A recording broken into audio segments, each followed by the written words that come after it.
Cerca de 13 bilhões de anos atrás, a matéria e a energia emergiram naquilo que é conhecido como Big Bang. Assim, surgia o que chamamos de física.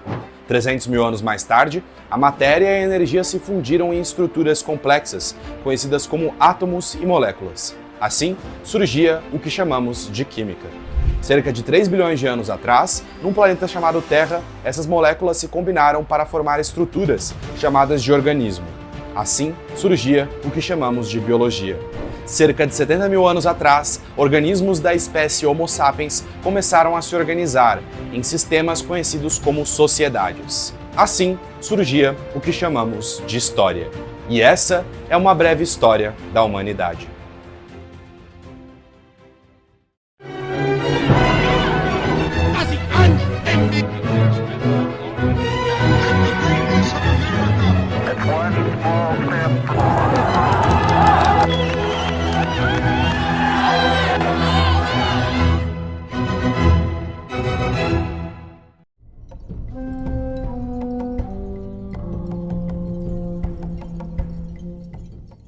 O ser humano, também conhecido como Homo sapiens, emergiu como um animal do meio da cadeia alimentar. Nem no topo, nem na base, mediano. Ao contrário do que muitos pensam, o Homo sapiens não foi nem o único e nem o primeiro ser humano. Todos os homos são humanos, incluindo os Homos neanderthalenses, os famosos neandertais. Além disso, também ao contrário do que muitos pensam, os sapiens e neandertais coexistiram. E foi aí que talvez tenha ocorrido o primeiro genocídio da história. Há cerca de 40 mil anos atrás, as duas espécies humanas coexistiram, os robustos neandertais e os engenhosos Homo sapiens. Mas, em pouco tempo, uma das espécies desapareceu para sempre. Claro, os sapiens não foram o único fator que acabou com os neandertais. As mudanças climáticas também tiveram um papel fundamental. Além disso, a interação entre as espécies foi pacífica em alguns momentos, o que é provado pelo cruzamento genético, evidenciado pelo DNA neandertal presente nos humanos modernos. Ou seja, neandertais e sapiens se relacionaram. Os neandertais habitavam a Europa e partes da Ásia há centenas de milhares de anos. Eles eram habilidosos caçadores, mestres na sobrevivência em ambientes gelados e possuíam uma sociedade complexa. Apesar disso, os neandertais foram extintos em um intervalo de poucos milhares de anos, após a chegada dos Homo sapiens à Europa. Mas como? Como os sapiens conseguiram derrotar os neandertais? Bem, isso aconteceu, pois a espécie Homo sapiens é diferente. Somos mais adaptáveis e mais organizados. Os neandertais podiam ter força, mas nós temos a inteligência. Mais do que isso, nós temos a capacidade de criar uma linguagem avançada e de ter um pensamento abstrato que permitiu a cooperação em larga escala. Enquanto alguns poucos neandertais até conseguiam se organizar, os sapiens se juntavam de forma complexa em dezenas e até centenas de indivíduos. Produção de armas, comunicação e o mais importante de tudo, a passagem de conhecimento. Pais ensinando filhos, gerações ensinando gerações. Assim surgia a história, a revolução cognitiva. Nenhum outro animal possui essa habilidade de forma tão refinada quanto nós. A avançada capacidade de acúmulo de conhecimento e sua passagem para o próximo possibilitou o avanço da humanidade. É o que possibilita esse avanço até hoje, inclusive. Enquanto há milhares de anos atrás os sapiens conseguiam interagir na escala das centenas, hoje interagimos na escala dos milhões. A vitória contra os neandertais foi apenas o começo. Em alguns poucos milênios, o ser humano já havia dominado o fogo e a arte de produzir armas. De um animal mediano, após a revolução cognitiva, chegamos ao topo da cadeia alimentar. Todos os animais e plantas foram subjugados de uma forma ou outra. Os sapiens não foram os únicos humanos, não foram os primeiros humanos, mas foram os últimos. Somos os últimos. A revolução cognitiva possibilitou mais do que isso. Possibilitou a capacidade de abstração. Um macaco sabe mentir. Ele pode dizer para o seu companheiro que tem um leão vindo, mas ele não consegue imaginar um leão voador. Ele não consegue imaginar um anjo. Ele não consegue imaginar um Deus. Um ser humano? Sim, esse sim. Esse é o poder da abstração. Esse é o poder da ficção jurídica. E ela é poderosa. Foi assim que surgiu a religião. Foi assim que surgiu a ideologia. Um grupo de neandertais era incapaz de abstrair de forma tão complexa. Nunca se uniram centenas deles em prol de um Deus, em prol de uma ideia. Já os sapiens, sim. Inclusive, milhões de nós morremos por causa de um Deus ou por causa de uma ideia. A religião e a ideologia foram formas essenciais para fazer com que muitos de nós cooperassem em prol de um único objetivo. A ideologia e a religião foram muletas importantes para onde chegamos hoje. Mas estão sendo superadas. O ser humano já tinha ideias, já tinha religião, mas ainda não tinha território, era nômade. Os sapiens precisavam comer, e esse processo demandava horas e horas de seu dia. Em algumas comunidades, mais tempo, em outras, menos tempo. Mas o ponto é que nenhuma comunidade de humanos estava livre da fome. Quase todo dia acordavam sem nada garantido. Era preciso ir buscar o seu alimento. Porém, aos poucos, os humanos descobriram que você não precisava ir até a sua comida. Nós poderíamos sempre estar do lado dela. E isso mudou o jogo.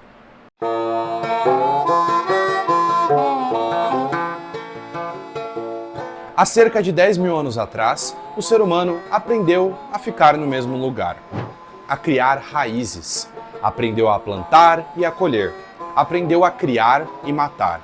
Agora, não precisávamos mais ir atrás dos animais. Podemos cercá-los e fazer com que eles se reproduzam. Não precisávamos mais esperar que as maçãs crescessem novamente. Podemos plantar. Essa foi a Revolução Agrícola. Com ela, o nosso povo conseguiu crescer e se expandir. Nós não precisávamos mais matar o nosso terceiro filho com uma pedrada na cabeça porque não tinha comida o suficiente, como foi feito em boa parte da pré-história. Agora temos nossa fazenda de trigo, podemos alimentar o nosso povo e nosso filhote. Melhor ainda, nosso filho pode muito bem trabalhar na fazenda, né? Melhor dizendo, na minha fazenda. A propriedade privada. Bem, a propriedade já existia, mas era em bem menor escala. Ora, um caçador-coletor não tinha muita coisa. Ele podia ter a sua lança, os seus amuletos religiosos, mas não muito mais do que isso. Já um agricultor tinha seu arado, tinha sua plantação, tinha sua casa e, mais do que isso, o ser humano começou a produzir, e produzir mais do que precisava. Começou a produzir excedente e percebeu que seria interessante trocar isso. Já tínhamos propriedade, mas aí tomamos o próximo passo.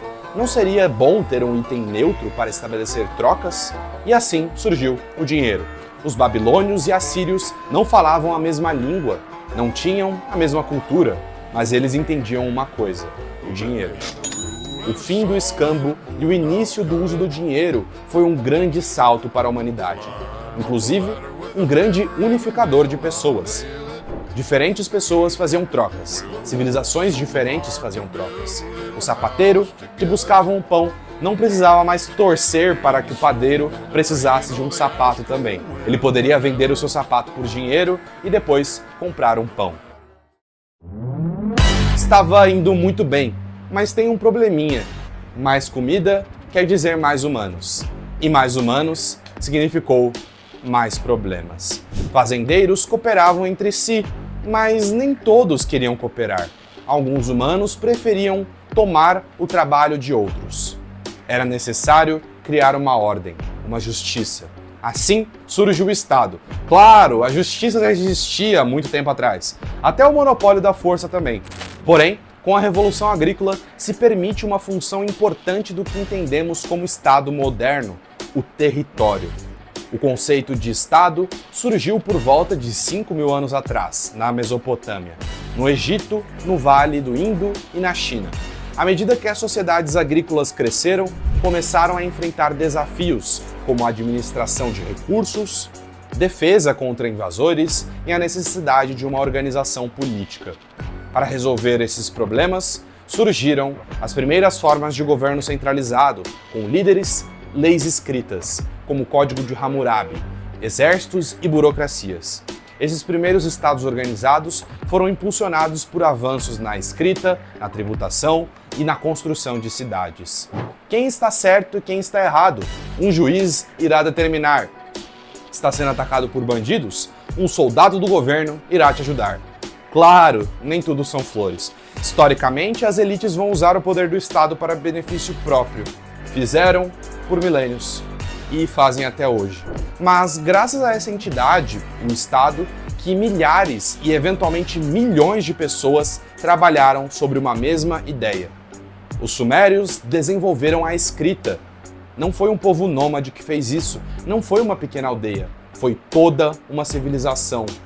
Vários cérebros juntos trabalham melhor. A humanidade foi feita para ser unida. Mas, como eu disse, a religião também existia bem antes da agricultura. Mas até ela evoluiu durante esse período. Inclusive, talvez tenha evoluído até demais.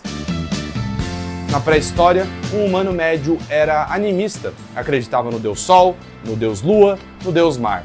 Nas plantas, na natureza e nos espíritos. Isso foi mudando. Com o passar dos séculos, os deuses foram adquirindo características humanas. Entidades subjetivas começaram a ter formatos de corpos humanos. Começaram a agir e pensar como humanos, até tendo alguns pecados humanos, como a vingança. Até que, em sua arrogância, o ser humano projetou Deus à sua imagem e escreveu em seus livros sagrados que o contrário havia acontecido. Inclusive, agora era um Deus só, o monoteísmo. Antes os deuses tinham vontades, eram entidades livres. Agora eles atendem pedidos humanos e são quase servos do homem. As religiões começaram a ter uma visão de mundo bem atraente para seus seguidores. Criaram uma resposta bem simples e curta. Deus existe, siga a palavra dele e vai ficar tudo bem. É bem confortante. Mas quem é ele? Ora, a igreja se encarrega dessa parte. Ela é a representação de Deus na Terra. Mas e todas as outras dúvidas? Por que a vida existe? O que estamos fazendo aqui? Shhh, relaxa, trabalhe e confia. Deus está aqui, não tem por que questionar. Boa parte da humanidade pensou assim durante séculos, em graus e níveis diferentes. De fato, a Idade Média marcou um ápice nessa perspectiva no Ocidente. Por que quando esquentam a água ela evapora? Porque Deus quis assim. Bem, algumas pessoas não ficaram satisfeitas com essa resposta. Muitos, inclusive próprios membros da igreja, como padres e clérigos. Eles acreditavam em Deus, mas perceberam que a religião não provia todas as respostas do mundo dos homens. E por isso, os humanos começaram a desafiar, começaram a pensar diferente, começaram a procurar respostas. E, meu amigo, nós descobrimos. Descobrimos muita coisa. Descobrimos que o que faz a água evaporar é a mudança de suas moléculas. Mais importante do que isso, mais importante do que qualquer resposta que a ciência trouxe. O mais importante é o oposto disso. Nós descobrimos que não sabíamos de tudo. Deus não tem todas as respostas. A igreja não tem todas as respostas. Nem mesmo a ciência tem todas as respostas. Descobrimos que, na verdade, não sabíamos de quase nada. E para descobrir mais, era necessário, em primeiro lugar, admitir isso. Essa foi a maior descoberta da humanidade. A descoberta da ignorância.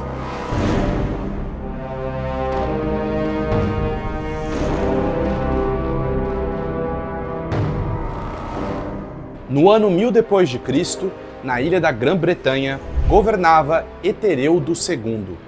Caso o rei da casa de Wessex viajasse 500 anos no futuro, ele encontraria uma Inglaterra ligeiramente diferente. Ele estaria no reinado de Henrique VII, no ano de 1500. A paisagem ainda seria majoritariamente rural. Alguns castelos e igrejas um pouco mais elaborados foram construídos, mas nada demais. Já existiam armas de fogo, mas eram raríssimas. A maioria do exército inglês ainda era equipado com espadas, como as do tempo de Etereudo. Mas, de forma geral, Etereudo ficaria entusiasmado com o crescimento de seu reino depois de meio século. Agora, imaginemos o mesmo exercício teórico com Henrique VII. Ele viajaria de 1500 para 2000, os mesmos 500 anos que Etereudo. Bem, Nesse caso, Henrique provavelmente nunca chegaria a conhecer a Rainha Elizabeth, pois provavelmente ele teria uma parada cardíaca primeiro. Seu país agora era tomado de arranha-céus, pedaços de metais com roda passeando por aí, pedaços de metal voando por aí, computadores, internet, televisão, asfalto e indústrias expelindo fumaça. Bem, esse foi o resultado da Revolução Científica. Claro, a ciência existe há muito tempo, porém, foi por volta do ano 1500 que ela começou a caminhar de maneira mais rápida. A Idade Média não é a Idade das Trevas, como falam. Não foi tão ruim assim, mas de fato a religião era absoluta e a ciência foi ofuscada, especialmente no Ocidente, claro. Mas isso foi mudando com o tempo. A descoberta da ignorância ajudou muito nisso. As grandes navegações ajudaram muito nisso. É inegável que o avanço da qualidade de vida do ser humano foi resultado da tecnologia. Porém, existe um catalisador importante nessa equação. A tecnologia sempre existiu, mas nos últimos 500 anos ela avançou em um ritmo estrondoso. Isso não foi à toa. Existiu um modelo que possibilitou isso: o capitalismo. O capitalismo forneceu ferramentas importantes para esse desenvolvimento, como a confiança nos investimentos, os direitos de propriedade bem estabelecidos e o fornecimento seguro e constante de crédito. A economia pré-moderna era baseada em pouca confiança no futuro e, consequentemente, o sistema de crédito era limitadíssimo. Era basicamente um jogo de soma zero. Quer dinheiro para uma invenção nova? Quer dinheiro para atravessar o oceano? Bem, amigo, ninguém se importa. Se vira aí. Com o surgimento do capitalismo, isso foi mudando aos poucos. O sistema financeiro possibilitou o financiamento de novas tecnologias e ideias. É impossível não falar da Revolução Industrial, uma das sub-revoluções da Revolução Científica. O ser humano agora conseguia produzir mais e mais rápido. O que artesãos demoravam dias, máquinas demoravam alguns segundos. Ah, esplêndido! Graças à indústria alimentícia, os humanos conseguiram suprir a necessidade de alimentar toda a humanidade. Ou seja, não tem por que existir mais fome. Durante milênios, a fome sempre afligiu o ser humano, da Suméria até a União Soviética. Mas isso mudou? As indústrias possibilitaram isso. Todo mundo tem o que comer. Espera, nem todos estão comendo. Ainda tem pessoas passando fome em 2025. Ué, não tinha comida para todos? O que aconteceu? Por que tem pessoas passando fome? Por que tem pessoas sendo escravas? Talvez a Revolução Científica não tenha sido tão benéfica quanto eu achei. Seres humanos sendo vendidos pelos seus iguais, pela busca do dinheiro e do lucro. Quanto mais escravos, melhor. Mais dinheiro para minha empresa privada. O quê? Milhões morrendo em guerras causadas por interesse econômico? O quê? Pessoas vendendo seu próprio corpo porque não conseguem pagar por um pão? Bom, pelo visto, o capitalismo tem alguns problemas, né? E eles não se resumem apenas aos seres humanos, não. Animais cuja vida consiste em ser gado, nascer, crescer e morrer no mesmo espaço, confinado em menos de 1 metro quadrado, ser afastado de seus filhotes, ter a sua existência resumida a ser um escravo no escuro, sem poder brincar ou pastar. Essa é a realidade de milhões, na verdade bilhões de animais. Ah, e a natureza? O meio ambiente, poluição, destruição de ecossistemas inteiros, aquecimento global, mudanças climáticas. Bem, a Revolução Científica possibilitou tudo isso, tá? Porém, o momento mais notável da Revolução Científica ocorreu às 5 horas da manhã, 29 minutos e 45 segundos do dia 16 de julho de 1945.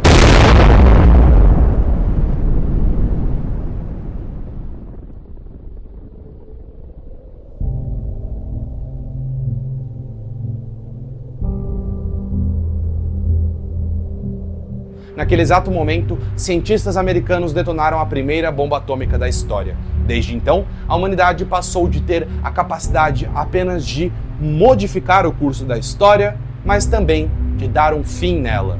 A exploração, a poluição, o lucro, tudo isso podia ir embora num piscar de olhos. Somos poderosos agora, isso é inegável. Podemos destruir o mundo. Mas, pelo menos, tudo isso tem um lado positivo. A era nuclear forneceu uma estranha relação de equilíbrio entre as sociedades. Falando em equilíbrio, já se foi o tempo em que os capitalistas faziam tudo o que queriam. Claro, eles têm muito poder ainda, mas agora eles são obrigados a pagarem salários justos. São proibidos de se agruparem e praticarem preços abusivos. São obrigados a não poluir tanto, pelo menos. Mais importante ainda, eles são obrigados a distribuir uma parte de suas riquezas. Assim, surgiu o estado de bem-estar social. Pela primeira vez na história da humanidade, as sociedades conseguiram possibilitar que seus membros menos afortunados tivessem acesso à saúde, segurança e educação. Historicamente, um egípcio pobre nunca ia aprender a ler. Um grego pobre, caso ferido, iria morrer. Um chinês pobre iria se defender por conta própria contra bandidos. Hoje, tudo isso mudou. Um egípcio pobre pode frequentar uma escola pública e aprender a ler. Um grego pobre pode ir a um hospital público e ser atendido. Um chinês pobre pode recorrer à polícia para ser protegido. Todos esses três têm acesso a esses recursos básicos, em escalas e qualidades diferentes, mas têm.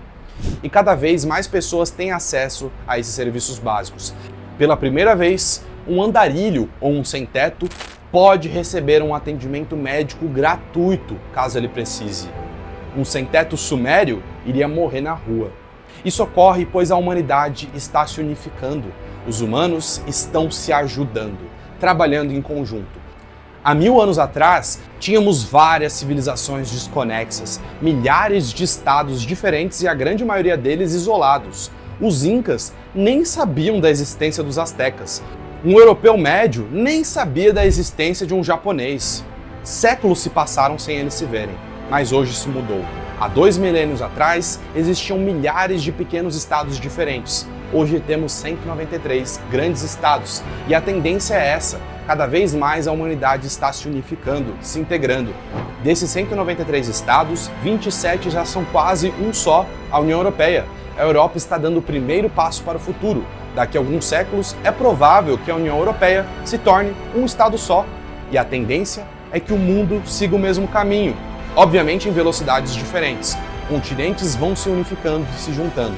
A cada milênio que passa, a humanidade está cada vez mais junta. De pequenos grupos nômades de caçadores e coletores que viviam isolados por aí e nem sabiam da existência um do outro e não cooperavam, para 193 estados interligados e cooperando. Cientistas do mundo todo, lado a lado. Engenheiros do mundo todo, lado a lado. Sociólogos do mundo todo, lado a lado.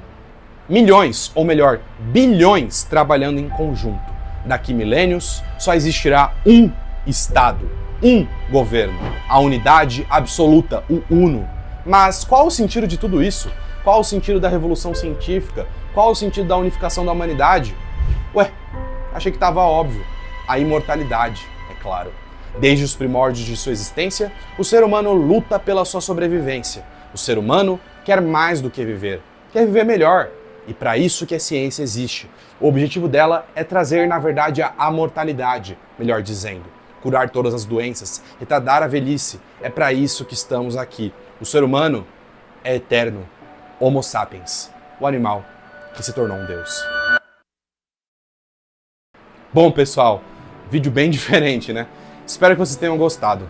Não preciso falar que esse vídeo foi totalmente inspirado na obra de Sapiens, do Harari. Eu li esse livro no começo de 2025 e simplesmente me apaixonei. Mudou minha visão de mundo. Ou melhor, aprimorou minha visão de mundo. Sim, esse vídeo é bem humanista e cientificista. Mas para ser sincero, eu gostei de ter feito ele assim.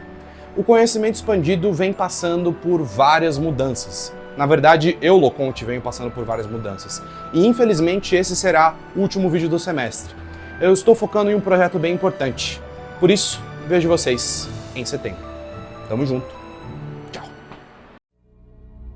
Bom, pessoal, o vídeo foi esse. Qualquer dúvida ou crítica é só deixar nos comentários. Lembrando que a sua opinião é muito importante, assim tentarei responder o mais rápido possível. Se tiverem gostado do conteúdo, por favor, deixa o like e se inscreva no canal. Mas é isso. Valeu.